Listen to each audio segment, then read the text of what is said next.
হাওড়ার বাগনানে অগ্নিকাণ্ড। রাতে বাগনানে বেকারিতে আগুন ছড়িয়ে পড়ে, আর সেই আগুন দ্রুত ছড়িয়ে পড়ে পুড়ে ছাই পাশের 7টি বাড়ি। ঘটনাস্থলে যায় দমকলের 2টি ইঞ্জিন। তবে এখন কি পরিস্থিতি, কিভাবে আগুন লাগলো, আমাদের সঙ্গে রয়েছেন প্রতিনিধি সন্তু বলতে পারবে। সন্তু, কিভাবে আগুন লাগলো, কোনো অনুমান করা গিয়েছে? আর এখন কি আগুন নিয়ন্ত্রণে আনা সম্ভব হয়েছে? আগুন কিন্তু এখন পুরোপুরি নিয়ন্ত্রণে, তবে কিভাবে আগুন লাগলো সেটা কিন্তু এখনো কিন্তু দমকলের তরফ থেকে জানানো হয়নি। যেটা ঘটনা, গতকাল রাত 12:30 নাগাদ বাগনান থানার খালিনান খাঁপাড়া এলাকা, সেখানেই কিন্তু প্রথমে একটি বেকারিতে আগুন লাগে। তারপর সেই আগুন কিন্তু ছড়িয়ে পড়ে পাশের একটি প্লাস্টিক গোডাউনে। তারপর সেই আগুন কিন্তু মুহূর্তে ছড়িয়ে পড়ে কিন্তু পাশের আরো 7টি বাড়িতে। এরপরই স্থানীয়রা প্রথমে কিন্তু আগুন নেভানোর চেষ্টা করে এবং তারপরে খবর দেওয়া হয় উলেবেড়িয়া দমকল কেন্দ্রে। সেখান থেকে 2টি ইঞ্জিনের চেষ্টায় প্রায় 4-5 ঘন্টার চেষ্টায় কিন্তু আগুন এই মুহূর্তে নিয়ন্ত্রণে। তবে একটা স্থানীয় বাসিন্দার একটা অভিযোগ ছিল যে এই আগুন নেভাতে আসার সময় একটি ইঞ্জিন কিন্তু দমকলের বিকল হয়ে যায়। তো এই কিন্তু অভিযোগ অস্বীকার করেছে দমকলের কর্তৃপক্ষ। তার দাবি স্থানীয় বাসিন্দারা পাইপ টানাটানি ফলে এই ঘটনা, তবে পাম্প চালিয়ে সেই পরিস্থিতি নিয়ন্ত্রণে এসেছে এই মুহূর্তে। এই অধিক সন্ন্যাসী গাজন নষ্ট, সবাই টানাটানি করে আমাদের হজরিগুলো সব টেনে ছিঁড়ে দিয়েছে। এত জোরে টানাটানি করেছে, হজরিগুলো ছিঁড়ে দিয়েছে। আগুন পুরোপুরি নিয়ন্ত্রণে। ট্রাস্টি বোর্ডের জমিতে শিশুদের পার্ক, আর সেই পার্কেই প্রমোটিং এর ছক। চাঞ্চল্যকর অভিযোগ বারাকপুরে। প্রমোটারের লোকজন রবিবার জমি দখল করতে যান বলে দাবি। তখন তাদের তাড়া করেন স্থানীয়রা। সিসি ক্যামেরায় ধরা পড়েছে সেই ছবি। স্থানীয়রা টিটাগড় থানায় অভিযোগও জানিয়েছেন। পাড়ার ছোট্ট পার্ক, ঘাস নেই আছে ধুলো, ঘাসের অভাব পরোয়া করে না সবুজ বাচ্চাগুলো।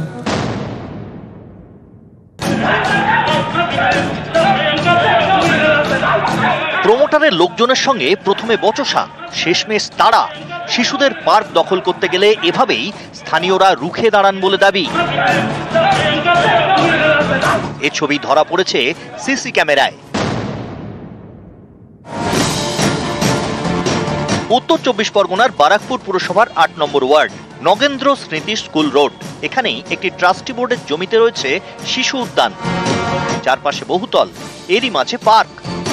স্থানীয়দের অভিযোগ, এই পার্কের জমিতেই প্রমোটারের নজর পড়েছে। জমি দখল করে প্রমোটিং এর ছক কষা হচ্ছে।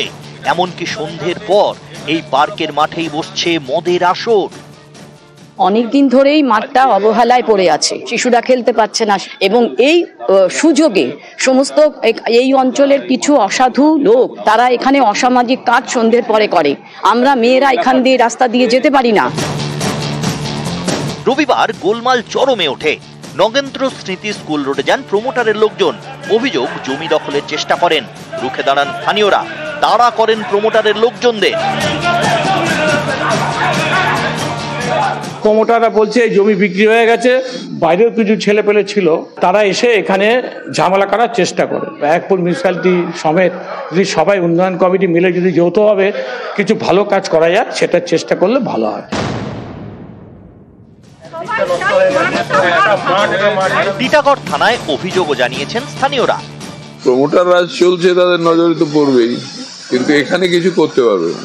এখানে কেউ যদি ভুল করে পয়সা খরচ করে ঢোকেও, তাহলে এমন দেওয়ানি মামলা হবে, ওর জীবনে শেষ হবে।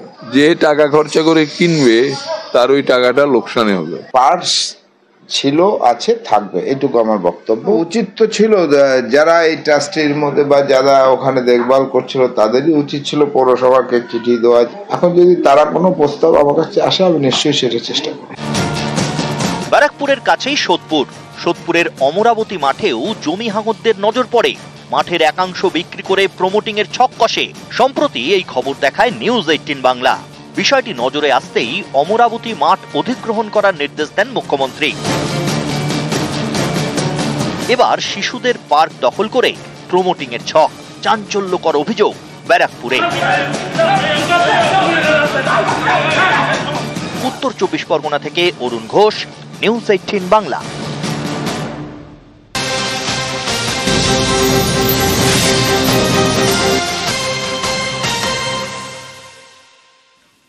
আর এবার নজর রাখবো কালনার দিকে। কালনায় দীর্ঘদিন ধরে বন্ধ পথের সাথী।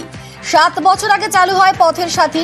কালনা হাসপাতালের পাশেই এই পথের সাথী, যে কারণে উপকৃত হন এলাকাবাসী।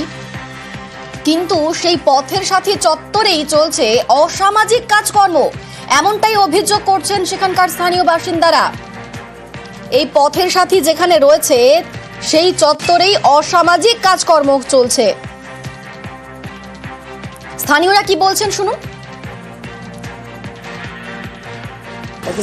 দীর্ঘদিন ধরে পড়ে আছে, কেউ একজনে নিয়েছিল, তা সে চালাতে পারিনি, কোনো একটা অসুবিধা হচ্ছে, কেস কামারি হয়ে গেছে, তারপরে সেই থেকেই বন্ধ হয়ে পড়ে আছে। না না, এটা চালু থাকলে ভালো হতো। এখানে ডাক্তার বাইরে থেকে লোক, অনেক ভালো লোক আসে, সেরকম উন্নত মানের হাসপাতালের সামনে ভালো কোনো হোটেল নেই বা ভালোভাবে খেতে পারে, অনেকটা দূরে যেতে হয়, তাদের পেশেন্ট থাকে। এটা চালু থাকলে খুব ভালো হতো, কিন্তু চালু হচ্ছে না কেন বলতে পারছি না। হ্যাঁ, সরকারি হোটেল ছিল, এটা বন্ধ হয়ে আছে। কতদিন ধরে দেখছেন? আজ বছরখানিক হয়ে গেল বন্ধ হয়ে আছে। মানে এটা কি মানে খাওয়া দাওয়া সমস্ত কিছু? সব কিছু খাওয়া দাওয়া সমস্ত কিছু হতো। হ্যাঁ, লোকে থাকতো, খাওয়া দাওয়া হতো। এখন এটা হঠাৎই আপনারা দেখছেন? হ্যাঁ, এটা বন্ধ হয়ে গেছে, হঠাৎ দেখছি বন্ধ হয়ে গেছে। আমাদের সঙ্গে রয়েছেন প্রতিনিধি নবকুমার। নবকুমার, প্রশাসন কি বলছে নিয়ে? দেখো আনন্দিতা, বিষয়টা দীর্ঘদিন বন্ধ এবং সেইখানে রীতিমতো ভাবে যেটা হয় দুষ্কৃতির আড্ডা হয়ে দাঁড়িয়েছে যত্র মদের বোতল, সেই বিষয় নিয়ে আমরা কথা বলি প্রধানের সাথে। তিনি জানান যে আমরা এই বিষয়টা জানা ছিল না যে বন্ধ আছে, তবে আমরা এটা দ্রুত খতিয়ে দেখবো কেন এটা বন্ধ আছে, কি কারণে আছে সেই বিষয়টি তারা পঞ্চায়েত প্রধান জানান।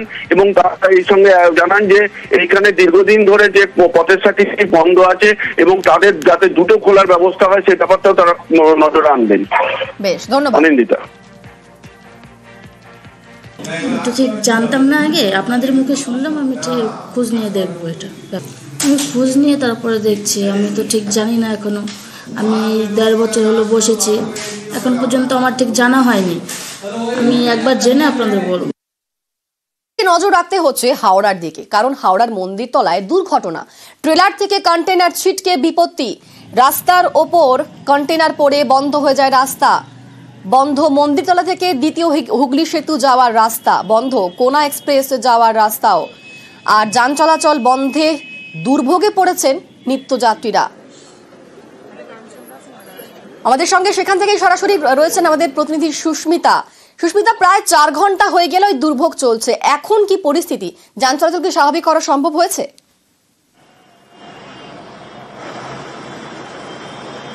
দেখো অনিন্দিতা, এখনো পর্যন্ত যান চলাচল স্বাভাবিক হয়নি, তবে যে চেষ্টা এতক্ষণ ধরে পুলিশ চালিয়ে যাচ্ছেন, প্রায় 4 ঘন্টা ধরে যে চেষ্টা চলছে যে পড়ে থাকা কন্টেনার বা দুর্ঘটনা কবলিত যে কন্টেনার সেটিকে অপর একটি ট্রেলারে তুলে যাতে এই রাস্তাটি ফাঁকা করে দেওয়া যায়, এবং সেই চেষ্টা এতক্ষণে শেষ হয়েছে। দুটি বড় বড় ক্রেন, সেই ক্রেনের সাহায্যে দুদিক থেকে তুলে আড়াআড়ি ভাবে রাস্তার ধারে পড়ে থাকা, রাস্তার মাঝে পড়ে থাকা আড়াআড়ি ভাবে যে কন্টেনার, সেই কন্টেনারটিকে ইতিমধ্যে এই ট্রেলারে তোলা হয়েছে এবং সেটিকে অপর একটি ট্রেলারের মারফত একেবারে অন্যত্র সরিয়ে নিয়ে যাওয়া হচ্ছে। রাস্তার কিছুক্ষণের মধ্যেই ফাঁকা করে দেওয়ার চেষ্টা, যত তাড়াতাড়ি সম্ভব যদি রাস্তা ফাঁকা করে দেওয়া যায় সেই চেষ্টা এই মুহূর্তে চালাচ্ছেন Howrah police, Howrah traffic police উভয়।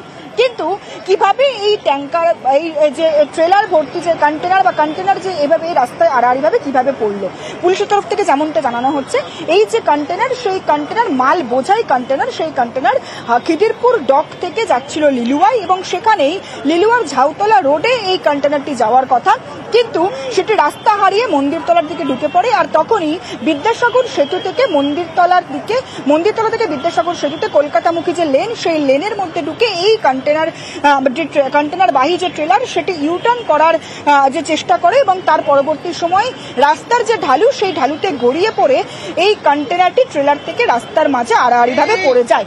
কিন্তু সেখানেই ঘটে বিপত্তি এবং সেই বিপত্তির কারণে দুর্ভোগের শিকার হতে হয় নিত্যযাত্রীদের।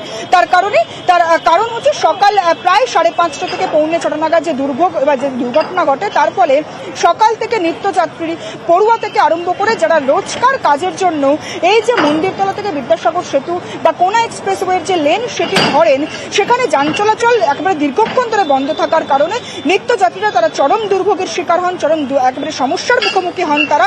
কিন্তু ইতিমধ্যেই পুলিশের প্রায় 4 ঘন্টার প্রচেষ্টায় কন্টেনার, যেটি প্রায় 22 মেট্রিক টন ওজনের এবং 9 ফুট উচ্চতার যে কন্টেনার, সেটিকে ইতিমধ্যেই ট্রেলারে তোলা হয়েছে এবং সেই ট্রেলারে করেই যাতে কন্টেনারটি অপর জায়গায় সরিয়ে নিয়ে যাওয়া যায় এবং এই যে রাস্তা বিদ্যাসাগর সেতুর যে কলকাতামুখী লেন, সেটিকে যাতে তত তাড়াতাড়ি সম্ভব পরিষ্কার করে আবারও যান চলাচলকে স্বাভাবিক করা যায় সেই প্রচেষ্টা এই মুহূর্তে করছেন আবারও একবার হাওড়া পুলিশ থেকে আরম্ভ করে ট্রাফিক পুলিশ প্রত্যেকে।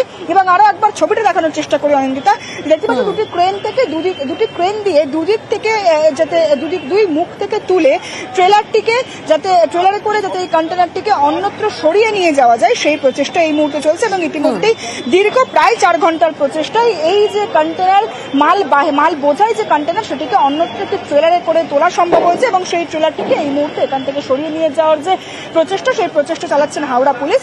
এবং দীর্ঘক্ষণ যে চরম ভোগান্তির শিকার হয়েছে নিত্যযাত্রীরা, তারা অন্যত্র অন্য কোনো অপশন তারা যাওয়ার চেষ্টা করছেন, অন্য কোনো যানবাহনে করে তারা তাদের নিজের কর্মস্থলে যাওয়ার চেষ্টা যেমন চালিয়েছেন, ঠিক তেমনই দীর্ঘক্ষণ এই যে রাস্তা বন্ধ থাকায় যান চলাচল যেমন ব্যাহত হয়েছে আর যার কারণে ভোগান্তিতে পড়েছে নিত্যযাত্রীরা। অনেক ধন্যবাদ সুস্মিতা।